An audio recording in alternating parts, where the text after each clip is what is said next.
8h12 sur Espace 2, Marie-Pierre Jeunecamp, bonjour à vous. Bonjour Jonas. Vous êtes allé au Théâtre du Grutli à Genève voir un spectacle au nom plutôt mystérieux, à Naniwa qu'importe. C'est une production du Groupe du Vent, une compagnie qui pratique le buto, danse japonaise, donc j'imagine que ce spectacle est assez dépaysant. Alors oui Jonas, on peut le dire, on part vraiment ailleurs avec le Groupe du Vent. C'est une compagnie genevoise, c'est un duo qui est composé d'un éclairagiste et décorateur Iggy Roulet et d'une danseuse Myriam Zoulias qui est en effet formée au buto. Et chaque fois avec ces deux artistes, oui, on entre dans une sorte d'exploration sensorielle très singulière, d'inspiration asiatique, avec une belle ambition, c'est l'ambition d'arrêter le temps. Hein. D'ailleurs, ils y arrivent et ça nous permet de repenser le rapport entre Asie et Occident.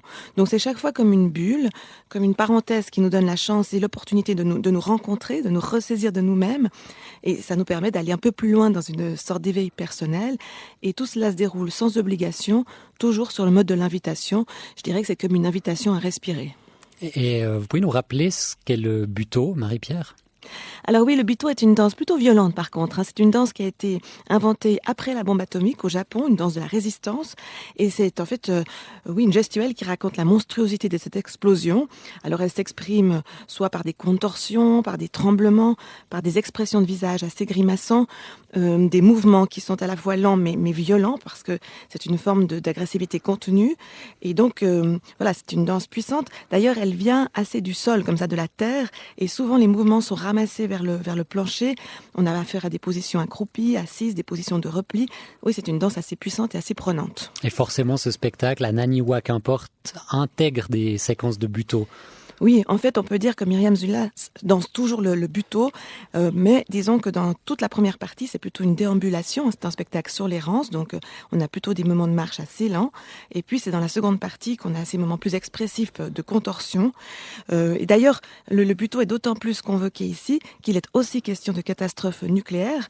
Alors, au départ, la fable qui sert de trame à cette création date du XVe siècle, donc elle n'intègre naturellement pas la catastrophe nucléaire, mais elle a été adaptée aujourd'hui.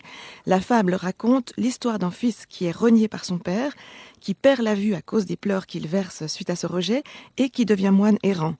Et plus tard, il retrouve son père et il y a une rencontre assez puissante entre les deux et ce fils éblouit son père parce qu'il a une sorte de liberté intérieure qui bouscule donc son père.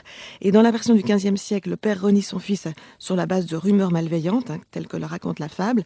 Mais dans la version du Groupe du Vent qui est actualisée, si le fils est séparé du père, c'est à cause de la catastrophe de Fukushima et de la panique qui s'en est suivie. Alors j'essaye de vous suivre, mais sur scène, est-ce que c'est un récit qu'on comprend, qu'on arrive à suivre au Grutli ? Non, alors pas vraiment. On ne comprend pas que la catastrophe de Fukushima est évoquée explicitement. C'est plutôt un sous-texte qui sert de base de travail aux artistes. Nous, ce qu'on voit, c'est Myriam Zoulias qui est transformée en moine aveugle et errant. Elle entre dans le foyer du Grutli qui serait un peu comme l'espace profane, puisqu'il y a des bavardages, il y a de la musique. C'est un foyer de théâtre. Donc elle entre dans ce foyer avec une tunique sombre, un vaste chapeau de paille très plat et une canne ou un bâton d'aveugle. Et donc elle entre et c'est très spectaculaire parce c'est une silhouette pâle comme ça qui tranche par son côté austère sur le caractère plutôt festif du foyer. Elle traverse cet espace tel un fantôme, donc elle installe déjà une autre densité temporelle.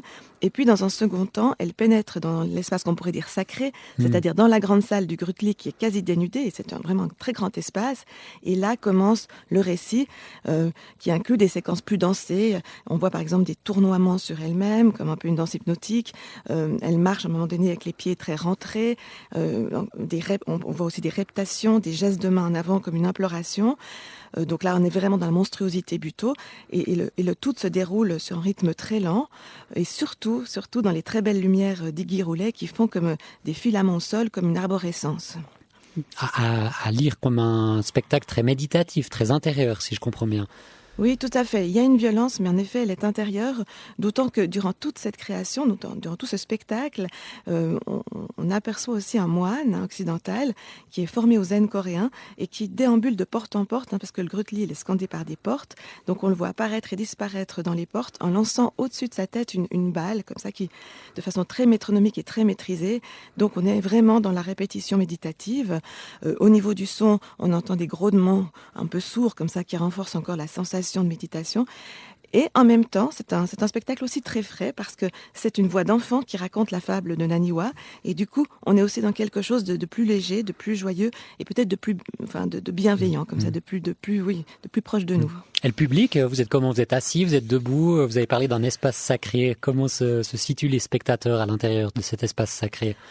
Alors, on est complètement libre, hein, Jonas. Il y a 3 gradins qui forment des îlots dans cet espace vide de la salle, mais on peut aller où on veut. D'ailleurs, on est invité par l'ouvreuse à vraiment se déplacer dans l'espace, ce qui naturellement permet de multiplier les combinaisons de réception. Alors, personnellement, je me suis posée sur une marche du gradin et je n'ai plus bougé parce que j'avais envie d'être très disponible et de prendre plutôt que de faire. Hein. Mais d'autres spectateurs se sont déplacés et ça aussi, ça dédramatise un peu peut-être le côté solennel du rituel et ça permet une jolie circulation.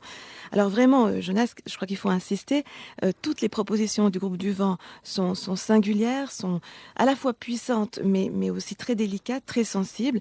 Et moi, ce qui me frappe toujours, c'est qu'elles donnent du temps au temps, hein, comme on dit, et qu'elles permettent vraiment aux spectateurs de se retrouver dans une relation très privilégiée à eux-mêmes. Merci Marie-Pierre, vous nous parlez de Ananiwa qu'importe, spectacle à découvrir au Théâtre du Grutli à Genève jusqu'au 15 juin. À bientôt. À bientôt, Jonas.